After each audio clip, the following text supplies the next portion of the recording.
Hello friends, मेरा नाम है अभिषेक रंगवानी और जैसा कि हम सब जानते हैं कि सीबीएसई ने कर दिया है ऐलान। किस बात का ऐलान? कि नवंबर में आने वाले हैं टर्म 1 और वो होंगे एमसीक्यू पैटर्न में। तो आज मैं लेके आया हूं आपके पास कुछ सैंपल अकाउंट्स क्वेश्चन। आज मैं आपके पास लेके आया हूं कुछ सैंपल अकाउंट्स क्वेश्चन कि सर आखिरकार अकाउंट्स में एमसीक्यू आ कैसे सकते हैं। जो जो सर्कुलर आया था उसमें तो बोला था कि theory based question, case based question कुछ भी आ सकता है। तो सर कैसे क्वेश्चन अकाउंट्स में कैसे क्वेश्चन बनेंगे, इस सवाल का मैं आपके पास जवाब लेके आया हूं। क्लियर है क्या? और अगर आपको ये वीडियो अच्छा लगता है तो आप इस वीडियो को जरूर लाइक करना। तो बच्चों आइए हम देखते हैं कि किस प्रकार के एमसीक्यूज अकाउंट्स में आ सकते हैं। तो पहले तो अगर आपने पार्टनरशिप पढ़ना चालू कर दिया है और पार्टनरशिप आप पढ़ रहे हैं 12th अकाउंट्स में, तो ही ये वाला वीडियो आपको समझ में आएगा। अगर आपने पार्टनरशिप नहीं पढ़ा है, पार्टनरशिप की थ्योरी नहीं पढ़ी है, आपके स्कूल में, आपकी कोचिंग में पार्टनरशिप के अलावा कुछ और कॉन्सेप्ट चालू हुआ है, तो ये वीडियो आपके लिए नहीं है, ये वीडियो आपको समझ में नहीं आएगा। पर बच्चों अगर आप पार्टनरशिप पढ़ चुके हैं तो ये वीडियो आपके काम का है और आपको समझ में आएगा कि कैसे एमसीक्यूज आएंगे। मैंने पार्टनरशिप इसलिए उठाया क्योंकि मेजर स्कूल्स में शुरुआत पार्टनरशिप से ही की जाती है। तो चलिए शुरू करते हैं बिना किसी टाइम को वेस्ट करे। आइए बच्चों मैं दिखाता हूं आपको एमसीक्यूज अकाउंट्स में अलग अलग प्रकार से आ सकते हैं। टाइप वन जो होगा वो होगा थ्योरी एमसीक्यूज का। टाइप वन जो होगा वो होगा थ्योरी एमसीक्यूज का। दो सैंपल एमसीक्यूज थ्योरी के मैं आपको दिखाता हूं। जैसे कि पहला एमसीक्यू आपके सामने आता है, मान के चलिए the share of profits and losses partners in absence of oral और रिटन एग्रीमेंट विल बी। अर्थात अगर कोई ओरल या रिटन एग्रीमेंट नहीं है, कोई पार्टनरशिप डीड नहीं है, तो प्रॉफिट शेयरिंग रेशियो कैसा होगा? Option 1 equal, option 2 in the ratio of capital, option 3 agreed ratio, option 4 none of the above. तो अगर डीड नहीं है तो प्रॉफिट शेयरिंग रेशियो क्या होने वाला है? A equal, B in the ratio of capital, C agreed ratio, D none of the above. Pause करें, सोचे क्या होगा आंसर होगा बच्चों ए इक्वल। ये मुझे लगता है बहुत सिंपल सा एमसीक्यू मैंने लिया था, तो ये एक थ्योरी एमसीक्यू एक सिंपल सा आ सकता है। चलिए दूसरा थ्योरी एमसीक्यू लेते हैं जिसमें थोड़ा सा 1 रुपए का दिमाग लगेगा। In the absence of an agreement, कोई एग्रीमेंट नहीं है, partners are not entitle to, मतलब कि अगर एग्रीमेंट नहीं है तो इनमें से पार्टनर को क्या नहीं मिलेगा? अगर बिना डीड के क्या पार्टनर को कमीशन मिल सकता है? ऑप्शन ए है commission. Equal share of profits, तीसरा है इंटरेस्ट ऑन लोन, या D none of the above. अच्छा, इस वाले एमसीक्यू को एक एलिमिनेशन मेथड होता है। इस वाले एमसीक्यू को हम कैसे करेंगे? एलिमिनेशन मेथड होता है। अलग अलग ट्रिक्स होती है एमसीक्यू से कि एमसीक्यू सॉल्व करने की, जिसमें से एक ट्रिक होती है एलिमिनेशन ट्रिक। देखिए एलिमिनेशन ट्रिक कैसी होती है। पार्टनर्स को क्या इक्वल प्रॉफिट मिलता है? क्या प्रॉफिट मिलेगा? डीड हो चाहे ना हो प्रॉफिट तो मिलेगा। In the absence of deed equal profit मिलता है, तो डीड हो ना हो प्रॉफिट तो मिलेगा, इसलिए बी आंसर नहीं हो सकता। Interest on loan is a charge against profit. आपने थ्योरी में पढ़ रखा होगा interest on loan is a charge against profit, और क्योंकि interest on loan is a charge against profit तो चाहे डीड हो चाहे ना हो आपको वो देना पड़ेगा। तो इक्वल शेयर ऑफ प्रॉफिट भी मिलेगा in the absence of deed में, और इंटरेस्ट ऑन लोन भी मिलेगा in the absence of deed में। कमीशन इज एन एप्रोप्रिएशन, और ये आपको तभी देने को अलाउड होता है अगर डीड में लिखा हो। तो in the absence of deed partners are not entitled to what बेटा?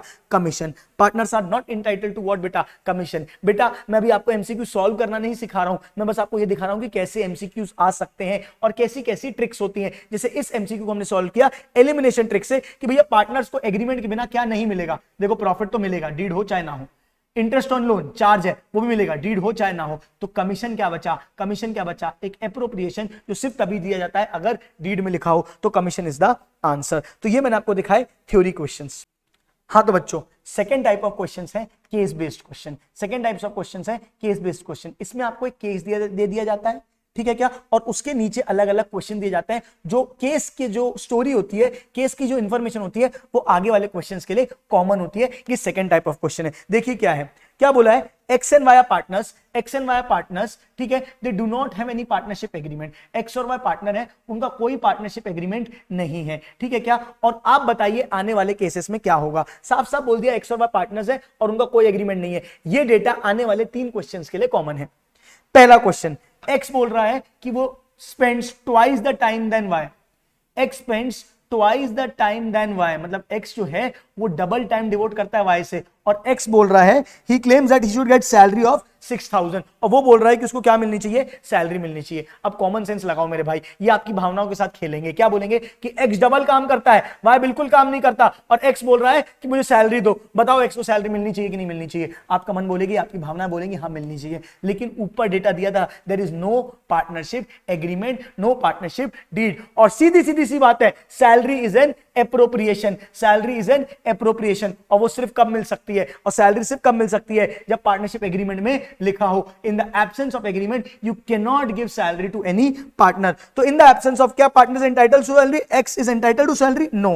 X is entitled to half of the salary, नहीं। X is not entitled to any salary, C is the answer. चारों options को पढ़ना हमेशा बहुत जरूरी है। तो अगर पार्टनरशिप एग्रीमेंट नहीं है तो सैलरी कोई सवाल ही पैदा नहीं होता, चाहे डबल काम करो चाहे ट्रिपल काम करो, अगर सैलरी चाहिए तो एग्रीमेंट में लिखो। क्लियर है कि नहीं बताओ ना यार। ये पहला केस। अब थर्ड केस में वही एक्स और वाई है, उनका कोई एग्रीमेंट नहीं है, और सेकंड क्वेश्चन क्या बोल रहा है, Y has provided capital of rupees 50,000। Y ने 50,000 की कैपिटल लगाई है और एक्स ने सिर्फ 5,000 की कैपिटल लगाई है। वाई ने 50,000 की कैपिटल लगाई है और एक्स ने सिर्फ 5,000 की कैपिटल लगाई है। फिर से तुम्हारी भावनाओं के साथ खेल रहे हैं। क्या बोल रहे हैं कि वाई ने इतना पैसा लगाया 50,000 और एक्स ने मात्र 5,000 लगाया है। X however has provided 10,000 as loan to the firm. X ने क्या बोला है कि वो लोन देगा फर्म को। X ने क्या दिया है, लोन दिया है फर्म को। बताओ what interest they will get। क्या X को इंटरेस्ट मिलेगा, क्या Y को इंटरेस्ट मिलेगा, क्या दोनों को इंटरेस्ट मिलेगा? सिंपल सी बात है, इंटरेस्ट ऑन कैपिटल सारी चीजें एप्रोप्रिएशन है, तो वो सिर्फ एग्रीमेंट में लिखी होनी चाहिए। तो यहां भले वाई ने कैपिटल ज्यादा लगाई है लेकिन उसको इंटरेस्ट ऑन कैपिटल नहीं मिल सकता क्योंकि एग्रीमेंट नहीं है। लेकिन लोन पे इंटरेस्ट देना ही देना है क्योंकि वो क्या होता है, चार्ज होता है। बच्चों मैं मान के चल रहा हूं ये थ्योरी आप पढ़ चुके हो क्योंकि मैं आपको सैंपल पेपर्स करा रहा हूं। क्या बात समझ आ रही है कि कैसे एमसीक्यूज आ सकते हैं, ठीक है क्या? तो अगर आपने थ्योरी नहीं पढ़ी है तो डरो नहीं कि ये कैसे क्वेश्चंस होंगे, मैं इसकी थ्योरी भी आपको अलग से पढ़ाऊंगा। अभी अज्यूम कर रहा हूं कि आप मान चुके हो, आपको पता है ये बात। क्या पता है आपको ये बात कि भैया सैलरी जो है वो क्या है, सैलरी जो क्या है या इंटरेस्ट ऑन कैपिटल क्या है, एप्रोप्रिएशन है, और इंटरेस्ट ऑन लोन क्या है, चार्ज है, और इंटरेस्ट ऑन लोन देना पड़ता है एट एनी केस। तो इनने बोला एक्स और वाई का कोई एग्रीमेंट नहीं है ना, और एक्स ने लगाई है कैपिटल, एक्स और वाई ने लगाई है कैपिटल और एक्स ने दिया है लोन। बताओ इंटरेस्ट किसको मिलेगा, सिर्फ एक इंसान को मिलेगा, किसको, एक्स को, क्योंकि उसने क्या दिया है, लोन दिया है। तो एक्स इज y को 5,000, x को 500 नहीं हो सकता, इंटरेस्ट ऑन ये तो मिल ही नहीं सकता।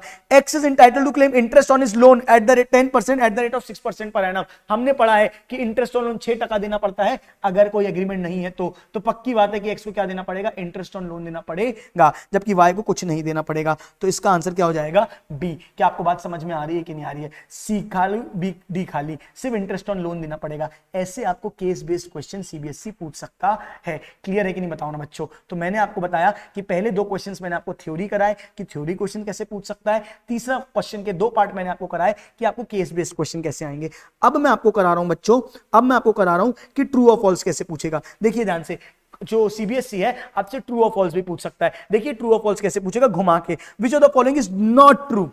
फॉल्स नहीं बोलेगा, ये नालायक है, ये नहीं बोलेगा which of the following is false, बोलेगा which of the following is not true. कौन सी बात फॉल्स है, हमें झूठ पहचानना है, हमें झूठ पहचानना है। There are two methods of maintaining capital account of the partners. दो मेथड्स होते हैं कैपिटल अकाउंट बनाने के, ट्रू है कि फॉल्स है, ट्रू है। क्या बात समझ में आ रही है? क्यों? क्योंकि करंट अकाउंट एक होता है आपका फ्लक्चुएटिंग मेथड, एक होता है फिक्स मेथड। तो दोनों ये बातें तो सच है, झूठ नहीं है, हमें झूठ पहचानना है। Second, under fix capital method दो अकाउंट्स आर मेंटेन। जब फिक्स कैपिटल मेथड होता है तो एक कैपिटल अकाउंट बनता है और एक करंट अकाउंट बनता है। बिल्कुल सही बात है, तो ये भी क्या है, झूठ नहीं है।